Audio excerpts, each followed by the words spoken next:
Hello, everyone out there in Rumble, X, and YouTube land. Welcome back to Diego Knows.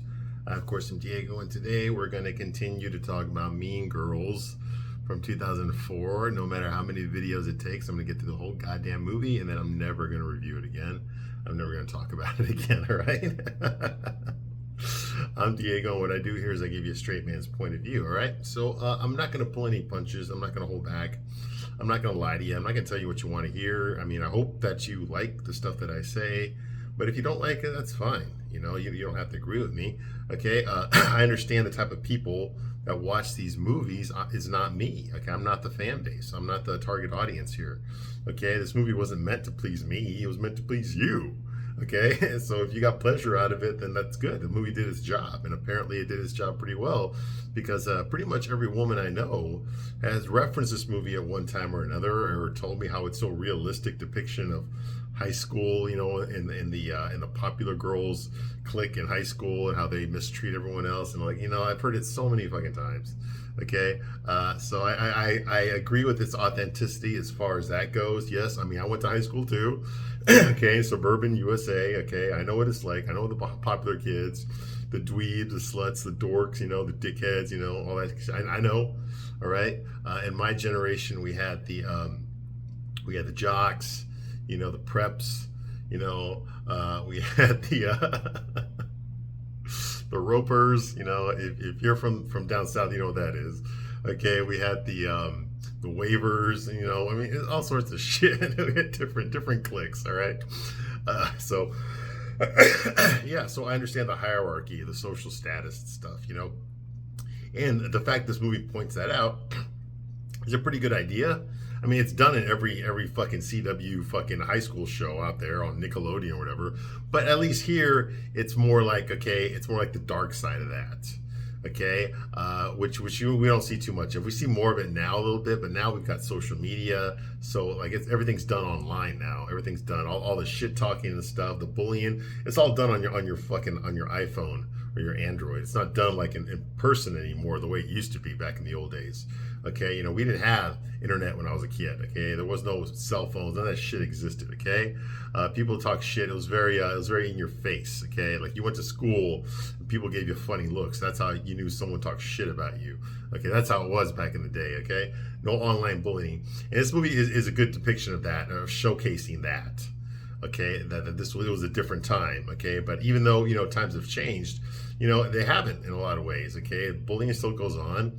Okay, there's still the popular kids at school, all that kind of shit, you know, and it's not like it used to be, but it's still there. It's different. It's just transformed into a different way of doing the same thing, basically. Okay, but all this stuff is still there. The thirsting over the hot guy at school, you know, the nerdy guy wanting to fuck the hot girl, you know, that only happens in those fucking R-rated fucking teen sex movies and stuff, you know. So it's, you know, that's just the way it is. Okay, and this movie does a pretty good job of showing from a girl's point of view what it's like to be an outsider, despite the fact that she's only an outsider for 2 fucking days, and then she becomes like one of the most popular girls at school, and then she becomes the most popular girl at school.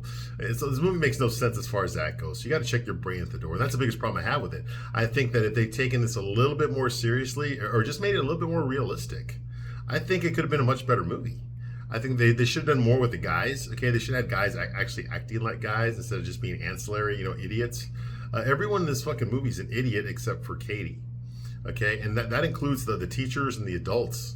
Okay, even Tina Fey's character, Miss Norsberry, she's like the grounded center character. She's like the one that's going to bring wisdom to these immature teenage girls. Okay, but even her character is kind of like, you know, she's there, but she really has no influence, okay, until this scene that we're going to talk about here, where we left off in the movie, okay. She wrote the screenplay herself. This is her idea, okay, so she's going to give herself that character. She's going to be the wise older woman, you know, who's going to teach these girls how not to be bitches to each other, you know, because she points that out, that everyone, in the scene that we reviewed yesterday, everyone, I mean, in the last video, everyone, you know, she points out that every girl in school has had shit talked about them, but has also talked shit about other girls. Okay, so there's no victims here, and there's no perpetrators here. It's all the same. Okay, this is just something that girls tend to do. You know, it's immature, of course it is. You know, does this still go on today? Of course. Even grown up, you know, fucking middle-aged women are doing this shit still, okay? But you're supposed to learn about this stuff in high school so that you learn, you know, high school is there to prepare you for being an adult. You know, it's kind of like you're starting to get all these adult things. You're being, you know, all these adult things are starting to be thrown at you, you know, and you're just learning how to do it, okay? It's a part of growing up. Okay, you know, the gossip talking and all that kind of shit, the sex and all that kind of stuff, the drugs, the parties, you know, the not being, it's easy to, you know, to have a house party at your house when, you know, you're not the one that bought that house. You're not the one that's responsible for that house. You're not the one that's going to get sued if someone gets hurt, okay? You're not the one who's, you see what I mean? Okay, so when you're a kid, it's like when you push those boundaries and try to do that stuff, okay? And when I look at my own teenage behavior, I'm like, damn, I did a lot of fucked up stuff as a teenager because I was young. I was young and I was dumb, just like you were, okay? So this movie's pretty good about pointing that out, okay? But not everybody's a fucking idiot like they are in this movie, okay? Even the popular girls are all retarded, okay? They're mentally deficient, okay? They are mentally incompetent, okay? And that's the biggest blow that I have with this movie, is that if you want me to see the Plastiques as these popular, powerful, boss bitch girls, okay, that everyone at school is afraid of, okay, or wishes they could be a part of, okay, then they've got to be a formidable threat. They've got to be like, okay, what do these girls have that these other girls don't have? Okay, what do they have? And the answer is nothing. They don't have anything. You know? I mean, they're pretty, but I mean, there's lots of pretty girls. Have you been to high school? Okay, there's lots of pretty girls in high school, okay? What makes these 3 girls prettier than the rest? Nothing. Nothing, okay? Gretchen, Karen, and Regina. What makes them prettier than nothing? Okay? Do they have a lot of money? Yeah, but, you know, look at that neighborhood they're in, okay? This movie was filmed in Evanston, Illinois, okay? It's the north suburb of Chicago, okay? Very upper middle class area, okay? So a lot of wealthy families there, okay? You know, I mean, everyone's got money there, okay? So it's like, okay, oh, they have money? Does that, okay, well, everyone's there got money for the most part. I mean, to live in that zip code, to live in that neighborhood, to go to that school, you gotta have money, okay? You know, so I doubt there's any apartments in Evanston, okay? It's all houses. Like, I used to work there, I know.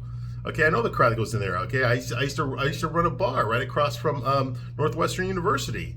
Okay, which is mentioned in this movie. That's the university where Katie's mom has a tenure at. Okay, that's the university where Aaron's going to go when he graduates high school. So I know that area. I'm from Chicago. Okay, and you've got to have money to live up there. All right, so yeah, so that's not going to distinguish them, the money. So what is it? Nothing. There's nothing. These girls are actually more stupid than the other girls in school.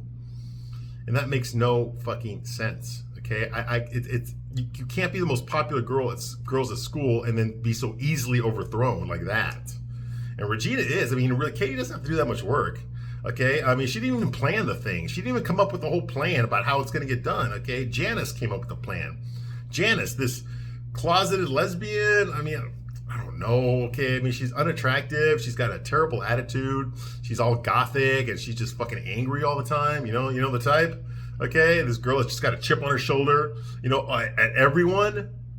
You know, I mean, yeah, these girls are unattractive. You don't want to be around them. This girl is just fucking screams fucking trauma, screams fucking victimhood, and screams fucking anger. She's like your typical fucking Antifa right there, okay? And she befriends Katie on Katie's second day at school. She's Katie, who's never been to a public school in her entire life. She grew up in Africa. Okay, now she's going to a mostly white, it's like white, Asian, and black, you know, a school. Okay, and her second day there, she becomes friends with this nerdy girl, Janice, this angry gothic chick, and then this big, dumb, tall, fucking gay guy, okay, named Damien. That's on her second day of school. On her third day of school, she gets invited to join the most popular girls at school, the Plastiques. She gets invited to sit at their fucking cafeteria table at lunch, okay? Like, what the hell, man? This girl Katie did not have to struggle for anything. She walked right in there and got on the third day, she got in it, okay? And she wasn't even looking to get in like that. That's the weird thing. She didn't come in there being like, okay, I'm going to rule this school. She's not Rizzo from fucking Grease, okay? No, she just walked in there not sure if anyone would like her. And on her third day, she's one of the most popular girls at school. Okay, and I would even go so far as to say she's the best looking out of the Plastiques. Katie is. I mean, she's pretty. Look at her. She got tits. She's developed. I don't know how old Lindsay Lohan was. But back then, she had an innocence to her. Not anymore, obviously. But back then, there was an innocence. She was younger. There was an innocence to her. She had this sexy body, you know, natural. You know, she didn't fuck up her face with all that goddamn fucking Botox and the fucking and the pulls and all that. She didn't do any of that shit yet, okay? She wasn't a big time fucking drug head. She wasn't getting arrested all the time. She wasn't violating probation. She wasn't getting DUIs, you know? She wasn't like fucking all these people yet. Okay, like she would, and then keeping a diary about it and then posting that online. I mean, she wasn't doing that stuff yet. There was more of an innocence to her back then. Okay, which is good. I mean, men are attracted to that. We are attracted to that. You know. So she fits the role perfectly. Okay, she's the best looking one there. I could see Lindsay Lohan as the queen bitch. Okay, and maybe maybe not Rachel McAdams as the new girl. But like you know, Lisa Shabrague could have been the new girl trying to fit in, you know? Because let me tell you something, okay? When you're an underdog, okay, you got to look like an underdog too. You can't just like think about like Karate Kid, okay? For those if girls ever seen Karate Kid, all right? You know, I mean, Daniel LaRusso, Ralph Macchio's character, I mean, he didn't have the money that the popular boys at school had, okay? But he also didn't have the looks, okay? He was a skinny fucking, you know, Guido from New Jersey. Okay, I mean, he was not athletic. I mean, he played soccer, but he didn't have any muscles on him. Okay, he didn't know how to fight. I mean, he was just, you know, an average kid. You know, he wasn't working out all the fucking time like the Cobra Kai guys were. They were all from rich families. They all had fucking motorcycles. They all had their leather jackets. They all, you know, spent a lot of money on their karate teacher. You know what I mean? So they were from rich neighborhoods. Okay, and like the girl that Daniel liked was from a rich neighborhood. She was also wealthy, upper middle class. Okay, and he lived in a fucking shithole apartment with his mom. So it's like, you know, I mean, it was more than just, you know, financial. Okay, it was about like culture. Okay, it was about like he was not from California. He didn't understand California ways. He had a very difficult time fitting in with their culture, you know, and he wasn't athletic. He wasn't like, you know, like a martial artist yet. He wasn't, you know, he didn't work out. He didn't, you know, I mean, he played soccer, but he did that for fun. Okay, it's not like he was, you know, an intimidating presence like the Cobra. Like Johnny was a big, tall, muscular guy. Okay, and he knew how to fight. Okay, so, you know, I mean, the differences are very. It's clearly it's David and Goliath. David against a gang of Goliaths. Honestly, okay, they're trained, they're tough, they know each other, they got each other's back. Okay, they're part of their own gang. So yeah, that right there is formidable. What has Daniel got? He's got nothing. He's got a hot girl that likes him. Well, that's, you know, to me, I never believed that part, but I know why they put it in the movie because they had to. Okay, you know, so like, what did Daniel? He had nothing. He had nothing. That's a story about a guy trying to fucking earn some respect. Okay, and at the end, what does he learn at the end? He learns that, you know, it wasn't about trying to fit in there at school. It was about, you know, not being afraid to be yourself. Okay, that's what it came down to, and he had to earn that. He didn't just wake up one day and go like, oh, you know what? I'm so empowered. I just didn't know I was. No, he had to you got to do something first. He had to fucking win that karate tournament. Yeah, even though he thought he was going to lose, he might lose. He still had to do it. He had to complete it. He couldn't give up. Because if he gives up, that's the real crime. That's the real lesson not learned. You know, he didn't know if he was going to win. He hoped he could, but he knew he wasn't going to quit. Like they weren't going to break him. You know, because he could never find balance that way. He tells us to Mr. Miyagi, I can never find balance if I just give up. You know, if I quit right now, I'm not going to be able to live with myself. And to me, that's scarier than losing. What a great fucking message there, okay? And if they could have done something like that with Mean Girls, I think it would have said something. They did try to do something like that, but they turned Katie into this fucking bitch, one of the Plastiques, you know? And you don't like her. You don't like. I didn't really like her. She did a lot of fucked up stuff too. It wasn't all Regina and her friends, okay? I mean, you could even excuse them because they're all a bunch of morons. They're stupid. Regina's the smartest one, and that bitch can't even tell the difference between a gram of sugar and a gram of fat. Okay? She can't even fucking read numbers. Okay? Much less fucking, vet people that enter her clique. She can't even do any of that stuff. So what the fuck? Okay? I mean, she's not a threat. Easily manipulated. You know? So anyway, and that's the biggest problem I have with this movie, okay? The arc isn't really believable, all right? You know, Daniel LaRusso in Karate Kid, he didn't turn into an asshole and then realize, hey, I was wrong. I'm just like the guys I was fighting now, and then come back. He didn't have, no, he went against those guys and decided, okay, I'm going to be me. Okay, and me is enough to beat them.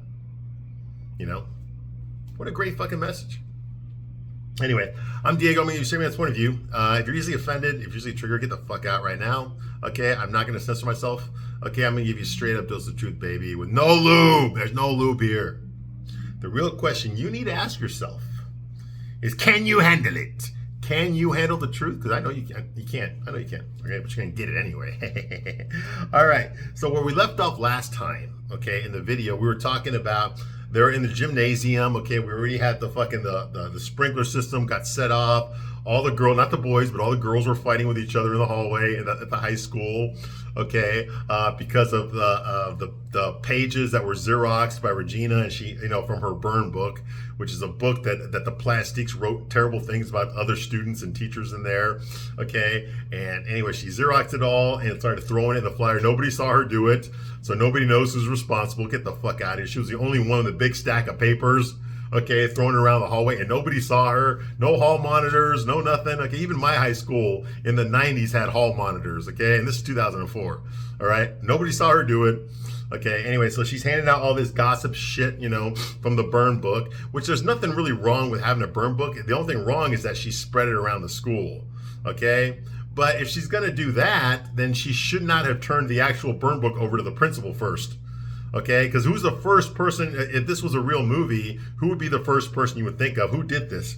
Who spread all these leaflets here of, who Xeroxed all these pages from this burn book and threw them out in the hallway so that everybody could read, you know, and start fighting with each other? Oh, maybe it was the girl that gave me the burn book this morning.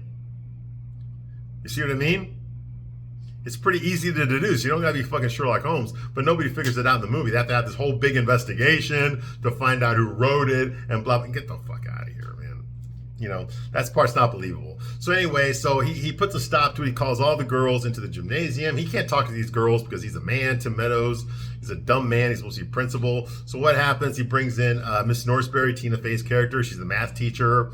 Okay, and she gives the whole pep talk, okay, to all the girls that are sitting there. She points out that all of them have had shit talked about them, okay, but all of them also talk shit too. So there's no one innocent here. Okay, this is a girl-on-girl crime. So what do we do about it? Blah, blah, blah, you know. It's one of those empowering messages that they have in all these fucking chick flicks. Anyway, so she decides that they're going to do a leap of faith, okay? So basically every girl in the school that's in the gymnasium is going to stand on a podium and is going to apologize to everyone there for something that they did. Then they're going to turn around and do the fallback, okay? And I guess the girls are going to, she's going to trust that the girls are going to catch her, that they're forgiven, okay? So that's going on here. Now, on a side note, Miss Norsberry, the math teacher, one of the pages that was Xeroxed on there that everybody read, okay, was a page of her calling Miss Norsberry a drug pusher, okay, which is not true, okay, and she knows who wrote that, okay, because she knows who she told that she was a pusher. She told Katie that I'm a pusher. In other words, I pushed you to do better. Okay, I motivate you to do better. Like, she motivated her husband to go to law school, and that didn't work out. You know, she motivates herself to work 3 jobs to pay for the fucking divorce that she just had, okay? She pushes people. That's what she said. I'm a pusher. I'm going to push you to do better in school, okay? That's what she said. Well, Katie took offense to it. So she said she's probably a drug pusher. And she wrote that in the burn book and put a picture of Miss Norsberry on there, okay? So now some people at the school think that Miss Norsberry is an actual drug dealer in school. Well, she knows, when she saw the flyer and she saw that on, she knows exactly Katie's the one that wrote that. So she called out Katie, said, is there anything you want to fess up to, Katie? Is there anything you want to apologize for? And Katie did not. She said, nope. And the reason she didn't do it was because everything else in that burn book was written by the other plastiques, okay? But that one page was written by Katie, okay? But she's afraid that if she confesses to it, okay, then she's going to get blamed for all the pages that were in that book, okay? So she didn't do the whole book, but she was a part. She was definitely an accomplice, okay? She's not innocent here, okay? She's not innocent, all right? She's just as guilty as the 3 bitches we're supposed to fucking hate, right? Okay, so anyway, so she decides not to confess. That disappoints Miss Norsberry. But anyways, they decide to do this confidence test, all right?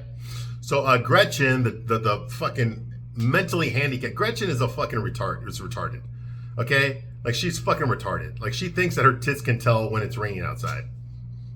Okay? I mean, she's fucking stupid. She doesn't know the difference between a first cousin and a second cousin. Okay?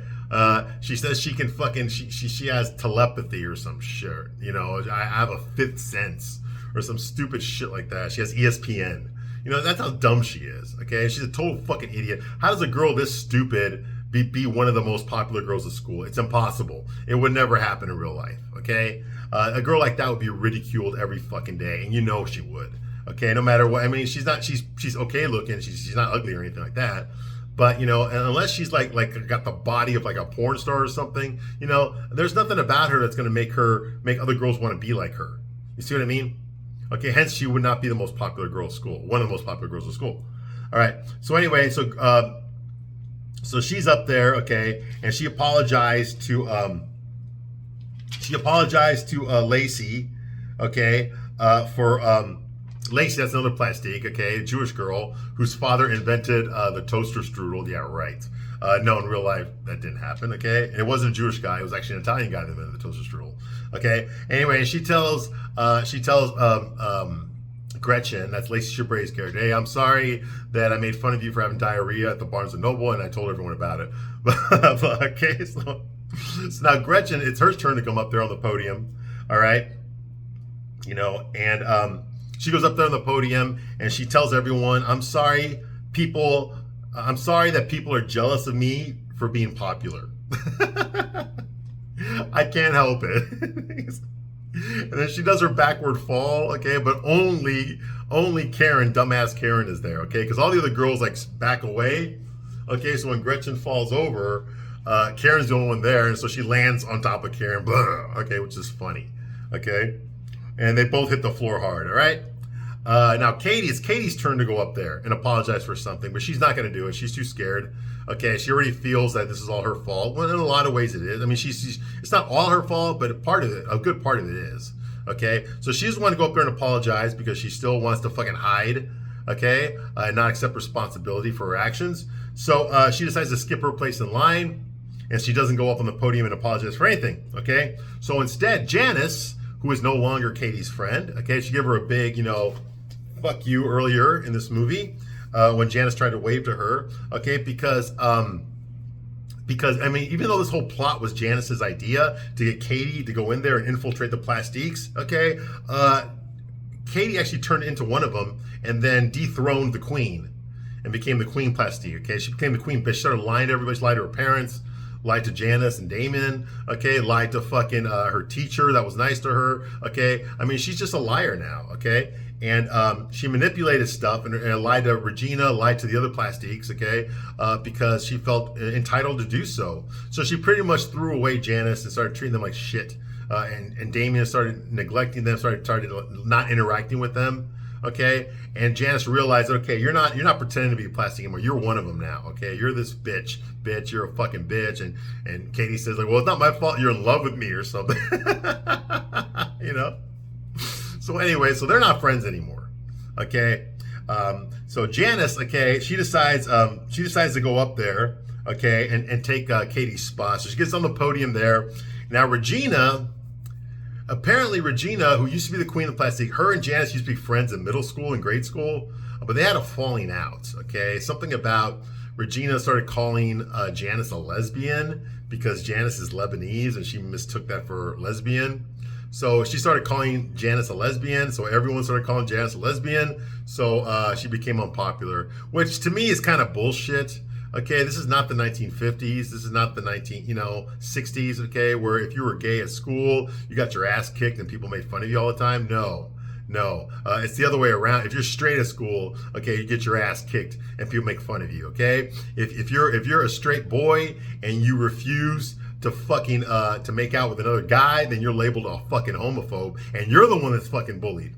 Okay, that's how it is today in 2024. Okay, but in 2004 it wasn't like that. Okay, even me in the 90s when I went to high school, there was gay guys there. Nobody gave a shit.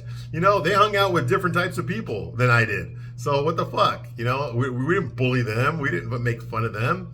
You know, we didn't go out of our way to do anything to them. No, man, they hung out with different people than I hung out with. That's it.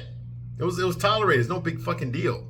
You know, um, they weren't ostracized just because they were, gay or something. Okay. Now, in this movie, Janice, okay, is ostracized because she might be gay. No, she's ostracized because she's a fucking bitch. I mean, look at her. She wears her trauma all over herself. Her fashion clothes, her hair. Okay, she's got the black mascara over her eyes, the gothic look. The spiky, fucking dyed black hair. The attitude. That everybody fucking hates. The bitch face. She has it all. Okay, and she's covered in clothes. She's not attractive. Okay, so no wonder people don't want to be around her. No wonder people don't want to be her friend. Okay, that's why. It's not because she might be a lesbian. Get the fuck out of here.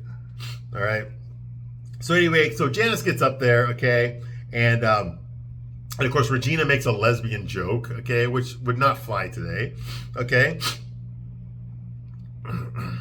That's going on here, okay? And so Janice decides to confess. Now, she does not confess that Katie was her accomplice just yet, okay? But she decides to go up there and confess that she was actually the mastermind behind the whole plot to overthrow the Plastiques at school. She was actually the one that came up with the logistics of it. She worked out the whole fucking plan, and she'd been working on it a while. This whole movie was about her revenge fantasy to get back at Regina, okay? But for some reason, she couldn't do it herself. She had to wait for someone like Katie to come along so she could use Katie as a proxy for her to get revenge on the Plastiques, okay? So Janice decides to confess that she is responsible. She's the one responsible for messing up Regina's life, okay? She infiltrated the Plastiques, okay? She tricked Regina into gaining all that weight, okay? She turned Regina's best friends against her, okay, and she put foot cream inside of a face cream container and tricked Regina into wearing it on her face. Okay, and then Katie's watching all this. Okay, and Regina's shocked, like this was all orchestrated against me, And then she names Katie. She calls out Katie, and Katie, she names Katie is making out with Aaron. She says, and also, I was responsible for Katie making out with Aaron, the hot guy that was Regina's boyfriend, even though she was cheating on him. Okay? And convincing him to break up with Regina. Oh, now Regina's like, okay, now Regina's stunned. Okay, Regina had no feelings for Aaron, okay? She really didn't have any feelings. Yeah, he's the most popular guy at school and all that kind of shit and stuff, okay?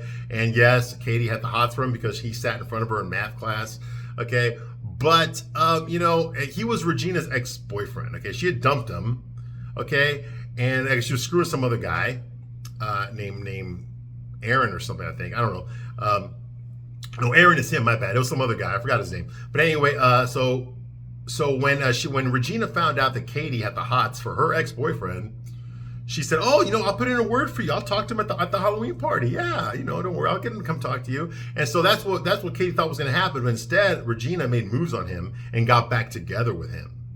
And she kissed him in front of Katie, which pissed off Katie. She ran out there crying in her fugly Bride of Frankenstein outfit, or ex-wife, whatever the fuck she was. Okay, and that's what motivated Katie to jump on the Janice revenge bandwagon. Okay, and now Janice told her to just act like nothing happened, act like you're okay with everything. Don't get jealous when you see Regina and Aaron together, okay? But secretly, we're gonna plan this, okay? We're gonna make Regina fat. We're gonna get rid of that body of hers. We're gonna get rid of her friends that do everything she says. We're gonna do all that stuff, okay? And it worked, okay? It worked, okay? We're going to get rid of her boyfriend, too, okay? We're going to get him to be with you instead of her. That kind of stuff. So Janice came up with the whole plan, and Katie went along with it because she was angry at Regina. But she actually ended up turning out to be worse than Regina, okay? Because unlike Regina, who's an idiot, Katie's not an idiot, okay? So it's hard for me to feel sorry for Katie, okay? Because she's smarter than Regina, okay? So it's not fair, okay? So anyway, so Janice apologizes to Regina, okay?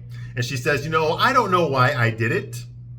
It's probably because I got a real big lesbian crush on you. So suck on that. She jumps off the podium. So she's actually happy that she confessed. Okay, that she orchestrated this whole Machiavellian plot against Regina. Okay? Okay, so yeah, okay. And so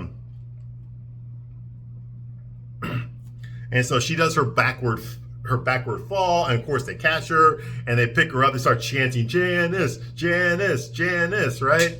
Because I guess Janet, being a fucking being a resentful, unlikable, manipulative, angry bitch is a virtue in this movie. Okay, I guess that's who the real hero of this movie is.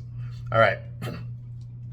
So that's going on, okay? And let me tell you something, okay, just on a personal note here, okay? When you plot and execute revenge, if you're the type of person, I mean, we've all had fantasies about getting revenge on people that hurt us, okay? But if you actually go through with it, if you actually come up with a plot, you actually waste your life and spend a lot of time working out the way you're gonna get revenge on somebody who fucked you over, okay?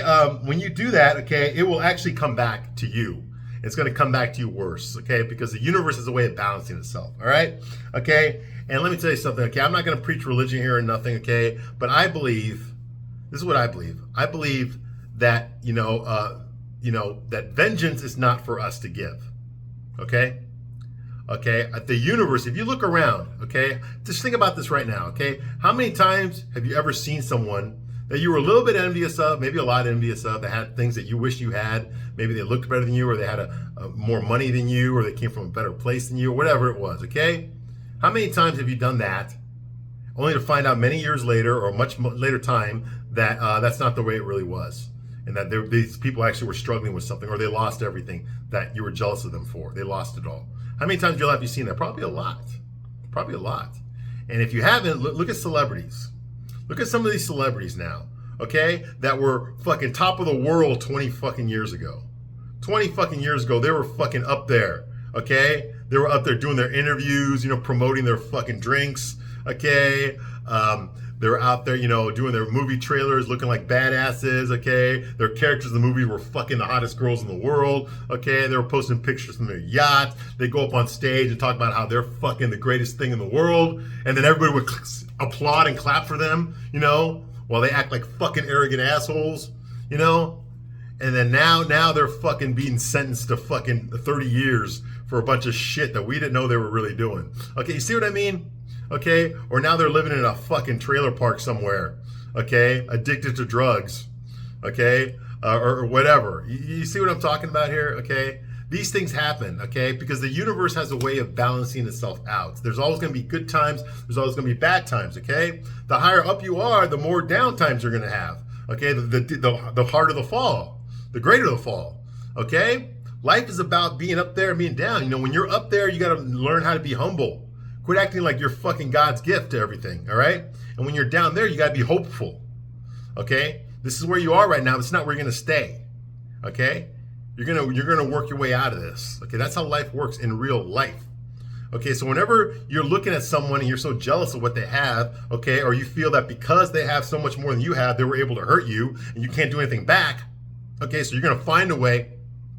The world has a way of balancing itself. The world has a way, the universe has a way of finding that equilibrium, okay? It's not for us to do. You see what I mean? It's not for us to do. Because if we try to do that, then what we're doing is we're trying to be that force in the universe. We've taken that on.